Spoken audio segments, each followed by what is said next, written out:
The city of Lashkar Gah in southern Afghanistan no longer depends on its security on international forces like the British.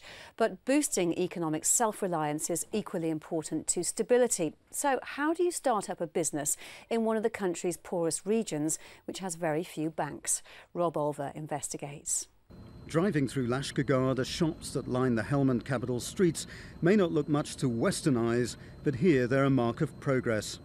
Helmand has changed beyond recognition. Even just 2 or 3 years ago, you couldn't travel by road to the neighbouring district, whereas now you can do that, and you see bazaars on the road, you see children walking to school, farmers taking their goods to market. Despite high levels of poverty, illiteracy and unemployment, people in Helmand are opening new businesses. Most are doing it by joining Islamic credit unions. All the people now, in one day, for example, 20, 30 people are coming here and they are requesting for the loans. At the Lashkar Gah Islamic Investment and Finance Cooperative, the village elders and local officials who sit on its board consider requests for money. Like 6 similar Helmand cooperatives, it belongs to the World Council of Credit Unions.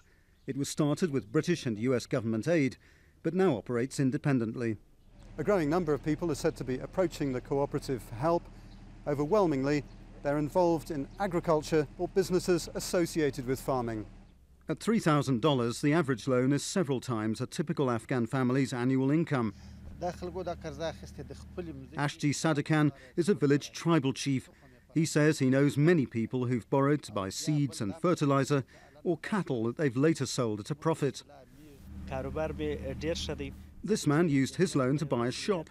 He says it's making money, and he knows other shopkeepers who followed his example.